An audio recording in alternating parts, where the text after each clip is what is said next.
নির্বাচন সংক্রান্ত সংস্কার প্রস্তাব তৈরির কথা ভাবছে ইসি এবং এই বিষয়ে আলোচনা করার জন্য আগারগাঁও নির্বাচন ভবনে প্রধান নির্বাচন কমিশনার এএমএম নাসির উদ্দিনের নেতৃত্বে সভা চলছে। আমরা সেখানকার সর্বশেষ পরিস্থিতি জানতে সরাসরি যুক্ত হচ্ছে আমাদের সহকর্মী সাদিয়া আফরোজের কাছে। সাদিয়া, আমাদের জানাবেন যে এই যে সংস্কার সংক্রান্ত যে প্রস্তাবগুলো, এখানে আসলে কি কি সংস্কারের প্রস্তাব আসতে পারে এবং কখন নাগাদ আমরা আসলে জানতে পারবো সভার বিষয়?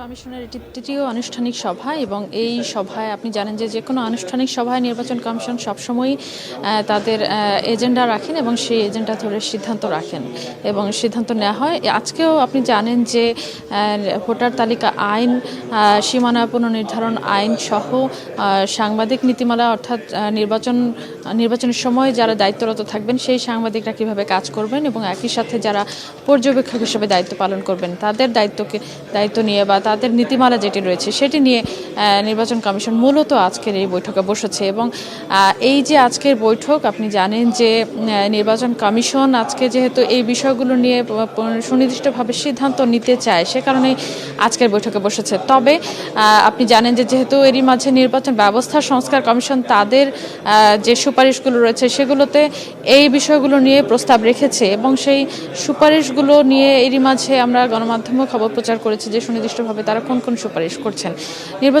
নির্বাচন কমিশনের পক্ষ থেকে প্রধান নির্বাচন কমিশনার এএমএম নাসির উদ্দিন গত রোববার আপনি জানেন যে একটি অনুষ্ঠানে কথা বলেন এবং সেখানে তিনি বেশ কিছু সংস্কার প্রস্তাব নিয়ে আপত্তি তোলেন।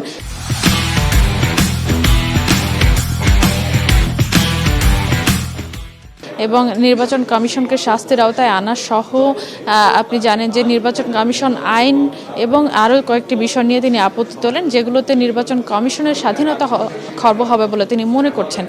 এবং তিনি আরও জানান যে এই যে সংস্কার প্রস্তাবগুলো নিয়ে এখনও যে চূড়ান্ত সিদ্ধান্ত আসছে না বা বাস্তবায়ন হচ্ছে না, যে কারণে নির্বাচন কমিশন তাদের কাজ নিয়ে আসলে এক ধরনের অনিশ্চয়তায় পড়েছে। কারণ নির্বাচন কমিশনকে যদি ডিসেম্বরের মধ্যে ভোট করতে হয় তাহলে তাদের যেগুলো প্রস্তুতি নিতে হবে, আইন কানুন বা বিধিবিধান যেগুলো রয়েছে সেগুলোতে যদি সংশোধন আনতে হয় সেগুলোর কাজগুলো শুরু করে দিতে হবে।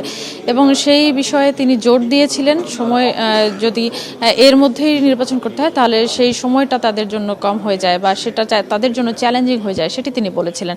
সব মিলিয়ে নির্বাচন কমিশনের পক্ষ থেকে প্রধান নির্বাচন কমিশনার গত রোববার কথা বলার পরে আজকে যে বৈঠক করছে এখানে সুস্পষ্টভাবেই বোঝা যায় যে তারা যে বিষয়গুলো নিয়ে আজকে বৈঠক করছেন সেই বিষয়গুলো নিয়ে সুনির্দিষ্ট সিদ্ধান্তে আসতে চান বা অন্তর্বর্তী সরকারের কাছে তারাও তাদের পক্ষ থেকে প্রস্তাব দিতে চান।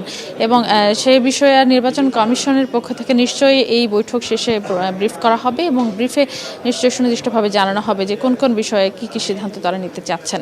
তো এই ছিল আমার কাছে, শিমু।